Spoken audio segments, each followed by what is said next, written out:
आदाब। मैं मसरूर हसन सिद्दीकी एडवोकेट आज आपसे एक अहम मौजू पर बात करने के लिए हाजिर हुआ हूँ। सुप्रीम कोर्ट से आज फ्राइडे 1 जुलाई को बहुत अच्छी एक खबर आई। सुप्रीम कोर्ट की वेकेशन बेंच, जिसमें जस्टिस सूर्यकांत और जस्टिस पारदीवाला बैठे थे, उनके सामने एप्लीकेशन एक समाअत के लिए आई जो नुपुर शर्मा ने पेश करी थी। नुपुर शर्मा वही हैं जिसने के ऊपर ब्लास्फेमी का चार्ज है और आनत रसूल की वो मुलजिम है। उन्होंने आनत रसूल करी, जिसकी वजह से आज मुल्क की अमन व अमान की फ़िज़ा बहुत ख़राब हो गई है और उदयपुर की घटना भी उसी का एक नतीजा है, जिसके लिए हम बहुत शर्मिंदा हैं कि ऐसी घटना हुई हमारे मुल्क के अंदर। किसी भी मज़हब में, किसी भी धर्म में इस बात की इजाज़त नहीं है कि कोई इंसान दूसरे इंसान की जान ले ले, और किसी ने अगर कोई जुर्म भी किया है तो उसके लिए सज़ा का प्रावधान जो है अदालतों में है। अदालतें उसको जो सज़ा देंगी कानून के हिसाब से, उसके हिसाब से उसको सज़ा मिलनी चाहिए और सज़ा देनी चाहिए।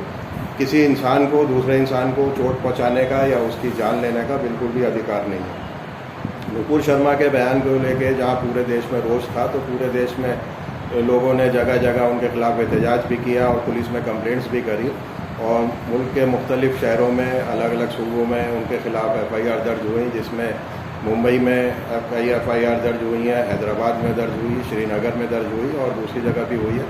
तो अलग अलग जगह से उनको बुला के नोटिस भेजा जा रहा है, उनको इन्वेस्टिगेशन में शामिल होने के लिए कहा जा रहा है। तो उससे बचने के लिए उन्होंने एक हथकंडा ये अपनाया, नुपुर शर्मा ने। उन्होंने ये कंप्लेंट शुरू कर दी कि मुझे जान से मारने की धमकियाँ मिल रही हैं और मेरी जान को ख़तरा है, इसलिए इन सब कंप्लेंट्स को क्लब करके दिल्ली में ट्रांसफ़र कर दिया जाए और दिल्ली पुलिस उसका इन्वेस्टिगेशन करे, एक ही जगह पे उसका इन्वेस्टिगेशन और ट्रायल हो।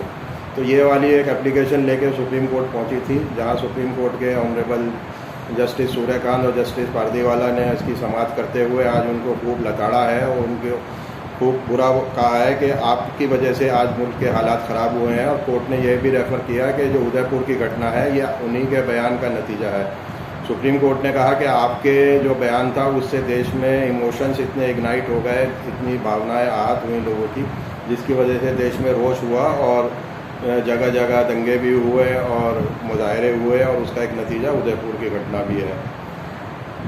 सुप्रीम कोर्ट में उनके वकील मनिंदर सिंह ने यह भी कहा कि सर इन्होंने अपनी जो बयान था उसको माफ़ी भी मांग ली है और उसको वापस ले लिया। सुप्रीम कोर्ट ने यह कहा कि आपने जो बयान वापस लिया है वो कंडीशनल वापस लिया है, और आपने माफ़ी में भी कहा है कि अगर किसी की भावना आहत हुई है तो मैं माफ़ी चाहती हूँ। तो वो भी वो कंडीशनल कर दिया, उसमें उन्होंने अगर का शब्द लगा दिया। तो सुप्रीम कोर्ट ने कहा इससे आपकी इंटेंशन जो है बिल्कुल साफ़ नहीं होती है कि आप जो है माफ़ी मांगना चाहती थी। आपने एक फॉर्मेलिटी के तौर पे ये माफ़ी मांगी है, हम इससे सेटिस्फाइड नहीं है। अगर आपको माफ़ी ही मांगनी है तो आप उसी नेशनल टीवी चैनल पे जाएं और टीवी चैनल पे जाके पूरे देश से माफ़ी मांगें, क्योंकि पूरे देश की भावनाएं आहत हुई है, देश की कम्युनल हार्मनी इससे मुतासिर हुई है। तो आपको टीवी पे जाके माफ़ी मांगनी चाहिए। कोर्ट ने कहा कि आपने तो अपनी हल्की ज़बान में ये बोल दिया कि जो भी पैगंबर की शान में गुस्ताखी करी आपने बोल दिया, लेकिन आपने उसके कॉन्सिक्वेंसेस नहीं सोचे थे। कोर्ट ने यह भी ऑब्ज़र्व किया कि ये एक वकील है, वकील के साथ एक नेशनल पार्टी के रिस्पॉन्सिबल स्पोक्स पर्सन भी है, तो इनको इतना हल्के में, इतनी हल्की ज़बान में ऐसा बयान नहीं देना चाहिए था। इनको उसके दूरस्थ नताइज भी सोचने चाहिए थे कि आने वाले वक्त में इसके क्या कॉन्सिक्वेंसेस होने वाले हैं। तो इस वजह से इनको कोर्ट ने बहुत लताड़ा है, और कोर्ट ने कहा कि आपकी नज़र में तो लोअर कोर्ट्स की भी कोई इसका मतलब कोई वैल्यू नहीं है। आप लोअर कोर्ट्स को, हाई कोर्ट्स को बाईपास करते हुए सीधे सुप्रीम कोर्ट में एप्लीकेशन लेकर आई हैं, और इसका मतलब आप मजिस्ट्रेट कोर्ट की भी कोई वैल्यू नहीं देती हैं। और ये आपके असर रसूख का और आपके जो आपके पास पावर की बैकिंग है उसका नतीजा है कि आप सीधे सुप्रीम कोर्ट में आई हैं और आप नीचे के कोर्ट्स में नहीं गई हैं। तो सुप्रीम कोर्ट ने कहा कि आप या तो अपनी पिटीशन वापस ले ली, नहीं तो हम डिसमिस करते हैं। तो उनके वकील ने पिटीशन तो वापस ले लिया और कोर्ट ने उनको लिबर्टी दी है कि वो अगर चाहें तो हाई कोर्ट में अपनी जो रिलीफ मांग रही हैं वो, अगर वो पॉसिबल वहाँ से है कानूनी तौर पे, कोई उनके पास जवाब है उसका, तो वो हाई कोर्ट में जाए। कोर्ट ने उनको ये भी कहा कि जब नुपुर शर्मा किसी अपने ऊपर कोई ख़तरा होता है जान को, या कोई बात होती है, उसकी FIR कराती है, तो वो आदमी तो फ़ौरन अरेस्ट हो जाते हैं, और पुलिस नुपुर शर्मा को अरेस्ट नहीं करती। तो इससे भी साफ जाहिर होता है कि इनके पास पावर बैकिंग कितनी ज़्यादा है, और इनके ऊपर अभी तक कोई कार्रवाई नहीं हो रही, in spite of the fact इनके खिलाफ FIR भी दर्ज हो गई हैं और अभी तक इनके खिलाफ इनको बुलाया ही नहीं गया और ना ही किसी इन्वेस्टिगेशन में शामिल हुई है।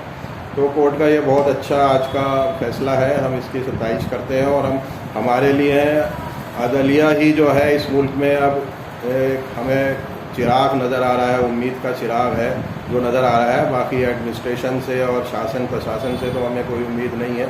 जिस तरह वो इस तरह के परपेट्रेटर्स ऑफ लॉ जो हैं, जो कानून की धज्जियाँ उड़ा रहे हैं, उनका पूरी तरह पुलिस भी साथ देती है, एडमिनिस्ट्रेशन भी साथ देती है। तो ये कोर्ट्स ही है, चाहे हाई कोर्ट्स हों, सुप्रीम कोर्ट हो, जहाँ से हमें एक उम्मीद की किरण नज़र आती है। तो हम आज के इस फैसले का सुप्रीम कोर्ट का खैर मकदम करते हैं और सुप्रीम कोर्ट से आगे भी हमेशा यही उम्मीद करेंगे कि हर हक की लड़ाई में जो है सुप्रीम कोर्ट जो है हक का ही साथ देगा और ना बगैर किसी दबाव में आए। दूसरे कोर्ट्स भी सही तरीके से इंसाफ जो है बिल्कुल कानून के दायरे में रह के, कॉन्स्टिट्यूशन जो लोगों के राइट्स हैं उसके हिसाब से इंसाफ किया जाएगा। शुक्रिया।